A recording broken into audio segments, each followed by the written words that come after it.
ओम शांति। आज 18 नवंबर 2024 बाबा के महावाक्य है। मीठे बच्चे, बाप है अविनाशी वैद्य, जो एक ही महामंत्र से तुम्हारे सब दुख दूर कर देता है। प्रश्न है, माया तुम्हारे बीच में विघ्न क्यों डालती है? कोई कारण बताओ। उत्तर है, पहला, क्योंकि तुम माया के बड़े से बड़े ग्राहक हो। उसकी ग्राहकी खत्म होती है, इसलिए विघ्न डालती है। दूसरा, जब अविनाशी वैद्य तुम्हें दवा देता है तो माया की बीमारी उथलती है, इसलिए विघ्नों से डरना नहीं है। मनमना भव के मंत्र से माया भाग जाएगी। ओम शांति। बाप बैठ बच्चों को समझाते हैं, मनुष्य मन की शांति कह हैरान होते हैं। रोज कहते भी हैं ओम शांति, परंतु इसका अर्थ न समझने के कारण शांति मांगते ही रहते हैं। कहते भी हैं आई एम आत्मा, अर्थात आई एम साइलेंस। हमारा स्वधर्म है साइलेंस। फिर जबकि स्वधर्म शांति है तो फिर मांगना क्यों? अर्थ न समझने के कारण फिर भी मांगते रहते हैं। तुम समझते हो यह रावण राज्य है, परंतु यह भी नहीं समझते हैं कि रावण सारी दुनिया का आम और भारत का खास दुश्मन है। इसलिए रावण को जलाते रहते हैं। ऐसा कोई भी मनुष्य है जिसको कोई वर्ष वर्ष जलाते हो? इनको तो जन्म जन्मांतर कल्प कल्पांतर जलाते आए हैं, क्योंकि यह तुम्हारा दुश्मन बहुत बड़ा है। 5 विकारों में सब फंसते हैं। जन्म ही भ्रष्टाचार से होता है, तो रावण का राज्य हुआ। इस समय अथाह दुख है। इसका निमित्त कौन? रावण। यह कोई को पता नहीं दुख किस कारण होता है। यह तो राज्य ही रावण का है। सबसे बड़ा दुश्मन यह है। हर वर्ष उसकी एफिजी बनाकर जलाते रहते हैं। दिन प्रतिदिन और ही बड़ा बनाते जाते हैं। दुख भी बढ़ जाता है। इतने बड़े बड़े साधु संत महात्माएं राजाएं आदि हैं, परंतु एक को भी यह पता नहीं है कि रावण हमारा दुश्मन है, जिसको हम वर्ष वर्ष जलाते हैं और फिर खुशी मनाते हैं। समझते हैं रावण मरा और हम लंका के मालिक बने, परंतु मालिक बनते नहीं है। कितना पैसा खर्च करते हैं। बाप कहते हैं तुमको इतने अनगिनत पैसे दिए, सब कहाँ गवाए? दशहरे पर लाखों रुपया खर्च करते हैं। रावण को मारकर फिर लंका को लूटते हैं। कुछ भी समझते नहीं रावण को क्यों जलाते हैं। इस समय सब इन विकारों की जेल में पड़े हैं। आधा कल्प रावण को जलाते हैं क्योंकि दुखी हैं। समझते भी हैं रावण के राज्य में हम बहुत दुखी हैं। यह नहीं समझते हैं कि सतयुग में यह 5 विकार होते नहीं। यह रावण को जलाना आदि होता नहीं। पूछो यह कब से मनाते आए हो? कहेंगे यह तो अनादि चला आता है। रक्षाबंधन कब से शुरू हुआ? कहेंगे अनादि चला आता है। तो यह सब समझ की बातें हैं ना। मनुष्यों की बुद्धि क्या बन पड़ी है, न जानवर है न मनुष्य है, कोई काम के नहीं। स्वर्ग को बिल्कुल जानते नहीं, समझते हैं बस यही दुनिया भगवान ने बनाई है। दुख में याद तुम फिर भी भगवान को करते हैं, हे भगवान इस दुख से छुड़ाओ।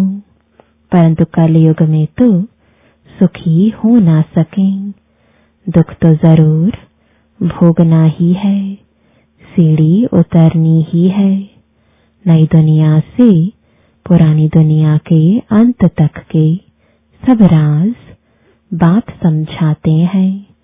बच्चों के पास आते हैं तो बोलते हैं कि सब दुखों की दवाई एक है, अविनाशी वैद्य है ना। 21 जन्मों के लिए सबको दुखों से मुक्त कर देते हैं। वह वैद्य लोग तो खुद भी बीमार हो जाते हैं। यह तो है अविनाशी वैद्य। यह भी समझते हो दुख भी अथाह है, सुख भी अथाह है। बाप अथाह सुख देते हैं, वहां दुख का नाम निशान नहीं होता। सुखी बनने की ही दवाई है। सिर्फ मुझे याद करो तो पावन सत प्रधान बन जाएंगे, सब दुख दूर हो जाएंगे, फिर सुख ही सुख होगा। गाया भी जाता है बाप दुख हरता सुख करता है। आधा कल्प के लिए तुम्हारे सब दुख दूर हो जाते हैं। तुम सिर्फ अपने को आत्मा समझ बाप को याद करो। आत्मा और जीव दो का खेल है। निराकार आत्मा अविनाशी है और साकार शरीर विनाशी है। इनका खेल है। अब बाप कहते हैं देह सहित देह के सब संबंधों को भूल जाओ। गृहस्थ व्यवहार में रहते अपने को ऐसा समझो कि हमको अब वापस जाना है। पतित तो जा ना सके, इसलिए माँ में कम याद करो तो सत प्रधान बन जाएंगे। बाप के पास दवाई है ना। यह भी बताता हूँ माया विघ्न जरूर डालेगी। तुम रावण के ग्राहक होना, उनकी ग्राहकी चली जाएगी तो जरूर फटकेगी यानी परेशान होगी। तो बाप समझाते हैं यह तो पढ़ाई है, कोई दवाई नहीं है। दवाई यह है याद की यात्रा। एक ही दवाई से तुम्हारे सब दुख दूर हो जाएंगे। अगर मेरे को निरंतर याद करने का पुरुषार्थ करेंगे तो भक्ति मार्ग में ऐसे बहुत हैं जिनका मुख चलता ही रहता है। कोई न कोई मंत्र राम नाम जपते रहते हैं। उनको गुरु का मंत्र मिला हुआ है। इतना बार तुमको रोज जपना है। उनको कहते हैं राम के नाम की माला जपना। इसको ही राम नाम का दान कहते हैं।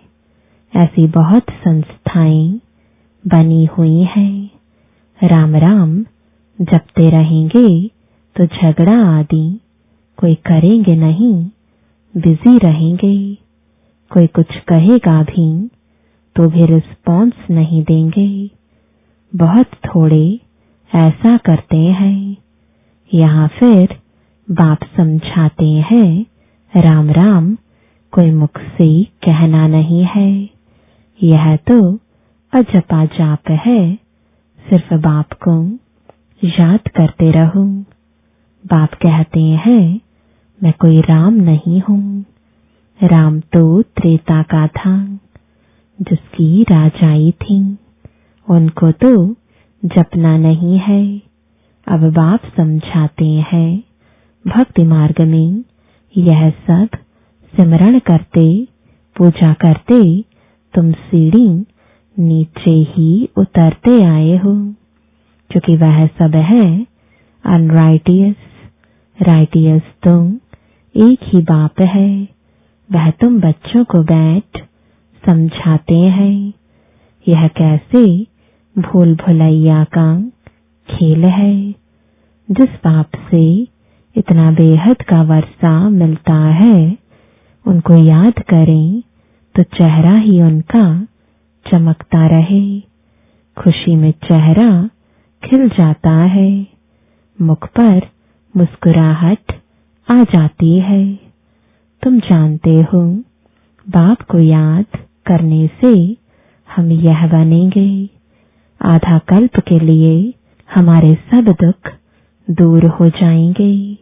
ऐसे नहीं बाबा कुछ कृपा कर देंगे, नहीं, यह समझना है हम बाप को जितना याद करेंगे उतना सतप्रधान बन जाएंगे। यह लक्ष्मी नारायण विश्व के मालिक कितने हर्षित मुख हैं। ऐसा बनना है। बेहद के बाप को याद कर अंदर में खुशी होती है। फिर से हम विश्व का मालिक बनेंगे। यह आत्मा की खुशी के संस्कार ही फिर साथ चलेंगे। फिर थोड़ा थोड़ा कम होता जाएगा। इस समय माया तुमको बहुत हैरान करेगी। माया कोशिश करेगी तुम्हारी याद को भुलाने की। सदैव ऐसे हर्षित मुख रह नहीं सकेंगे। जरूर कोई समय घुटका खाएंगे। मनुष्य जब बीमार पड़ते हैं तो उनको कहते भी होंगे शिव बाबा को याद करो, परंतु शिव बाबा है कौन, यह किसको पता नहीं। तो क्या समझ याद करें, क्यों याद करें। तुम बच्चे तो जानते हो, बाप को याद करने से हम तमो प्रधान से सतो प्रधान बनेंगे। देवी देवता सतो प्रधान है ना, उनको कहा ही जाता है डर्टी वर्ल्ड। मनुष्यों की दुनिया नहीं कहा जाता। मनुष्य नाम होता नहीं। फलाना देवता, वह है ही डर्टी वर्ल्ड, यह है ह्यूमन वर्ल्ड। यह सब समझने की बातें हैं। बाप ही समझाते हैं। बाप को कहा जाता है ज्ञान का सागर। बाप अनेक प्रकार की समझानी देते रहते हैं, फिर भी पिछाड़ी में महामंत्र देते हैं। बाप को याद करो तो तुम सतो प्रधान बन जाएंगे और तुम्हारे सब दुख दूर हो जाएंगे। कल्प पहले भी तुम देवी देवता बने थे। तुम्हारी सीरत देवताओं जैसी थी। वहां कोई भी उल्टा सुल्टा बोलते नहीं थे। ऐसा कोई काम ही नहीं होता। वह है ही डर्टी वर्ल्ड, यह है ह्यूमन वर्ल्ड। फर्क है ना। यह बाप बैठ समझाते हैं। मनुष्य तो समझते हैं डर्टी वर्ल्ड को लाखों वर्ष हो गए। यहाँ तो कोई को देवता कह नहीं सकते। देवताएं तो स्वच्छ थे। महान आत्मा देवी देवता को कहा जाता है। मनुष्य को कभी नहीं कह सकते। यह है रावण की दुनिया। रावण बड़ा भारी दुश्मन है। इन जैसा दुश्मन कोई होता नहीं। हर वर्ष तुम रावण को जलाते हो। यह है कौन, किसको पता नहीं है। कोई मनुष्य तो नहीं है, यह है 5 विकार। इसलिए इनको रावण राज्य कहा जाता है। 5 विकारों का राज्य है ना। सब में 5 विकार हैं। यह दुर्गति और सदगति का खेल बना हुआ है। अभी तुमको सदगति के टाइम आदि का भी बाप ने समझाया है, दुर्गति का भी समझाया है। तुम ही ऊंच चढ़ते हो, फिर तुम ही नीचे गिरते हो।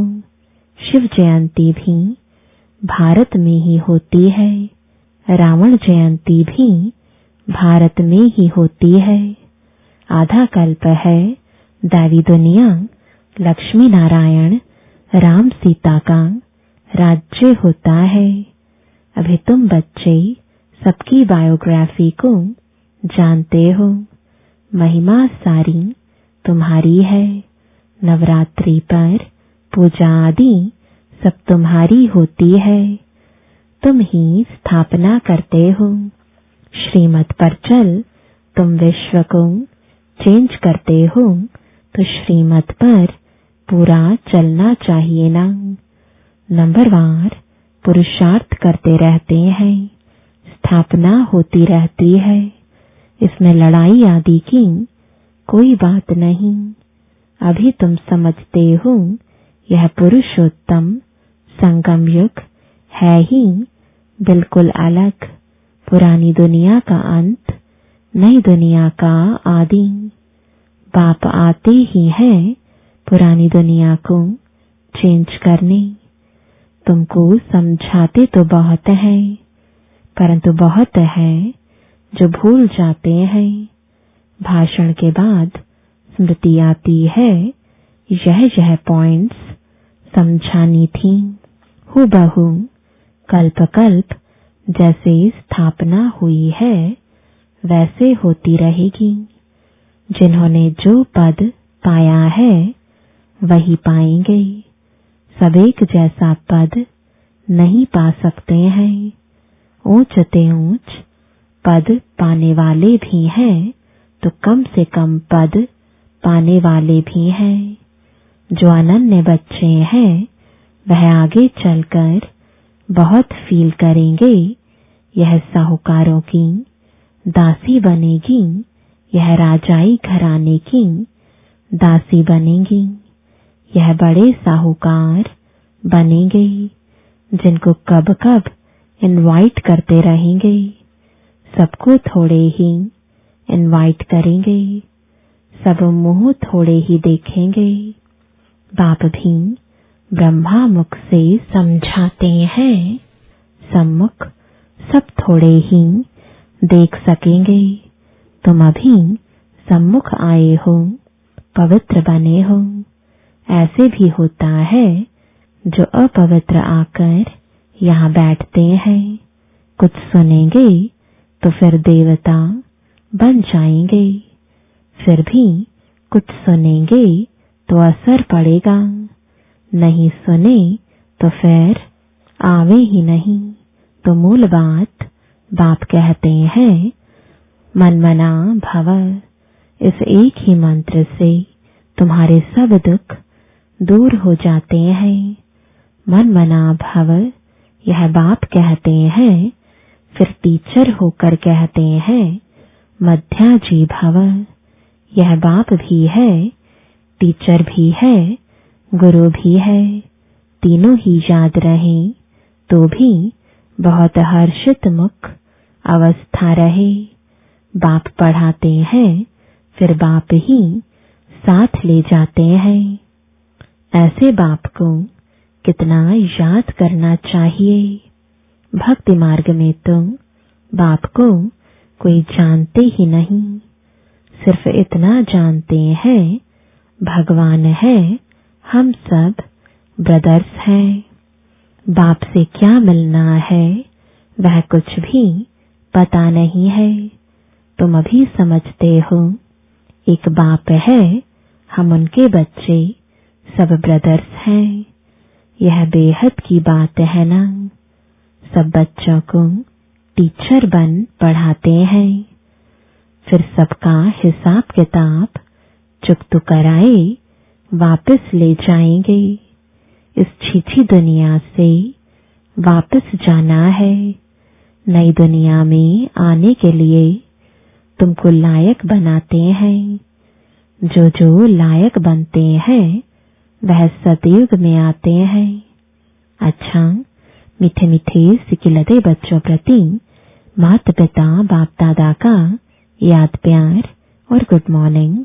रूहानी बाप की रूहानी बच्चों को नमस्ते। रूहानी बच्चों की रूहानी बाप दादा को गुड मॉर्निंग और नमस्ते। धारणा के लिए मुख्य सार है, पहला, अपनी अवस्था को सदा एक रस और हर्षित मुख रखने के लिए बाप, टीचर और सतगुरु तीनों को याद करना है। यहाँ से ही खुशी के संस्कार भरने हैं। वर्षे की स्मृति से चेहरा सदा चमकता रहे। दूसरा, श्रीमत पर चलकर सारे विश्व को चेंज करने की सेवा करनी है। 5 विकारों में जो फंसे हैं उन्हें निकालना है। अपने स्वधर्म की पहचान देनी है। वरदान है, सर्व के प्रति अपनी दृष्टि और भावना प्यार की रखने वाले सर्व के प्यारे फरिश्ता भव। स्वप्न में भी किसी के पास फरिश्ता आता है तो कितना खुश होते हैं। फरिश्ता अर्थात सर्व के प्यारे, हद के प्यारे नहीं, बेहद के प्यारे। जो प्यार करे उसके प्यारे नहीं, लेकिन सर्व के प्यारे। कोई कैसी भी आत्मा हो, लेकिन आपकी दृष्टि, आपकी भावना प्यार की हो, इसको कहा जाता है सर्व के प्यारे। कोई इंसल्ट करे, घृणा करे तो भी उसके प्रति प्यार व कल्याण की भावना उत्पन्न हो, क्योंकि उस समय वह परवश है। स्लोगन है, जो सर्व प्राप्तियों से संपन्न है वही सदा हर्षित, सदा सुखी और खुश नसीब है। ओम शांति।